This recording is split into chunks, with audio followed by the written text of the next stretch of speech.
In this video, I will show you how to send posts to Meta AI in Threads. For that, make sure your app is fully updated from the Play Store. Once your app is updated, simply open up Threads. Now from your home screen, you can browse any of the posts. Now the post that you want to send to Meta AI, simply click on it. After that, you'll find this arrow button here. That is the share button, simply click on it. Now in the search bar, you can search for Meta AI.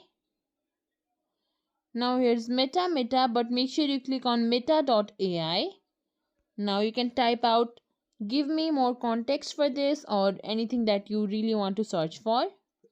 And that's it. Now you can see that your post has directly been sent to meta.ai's chat box.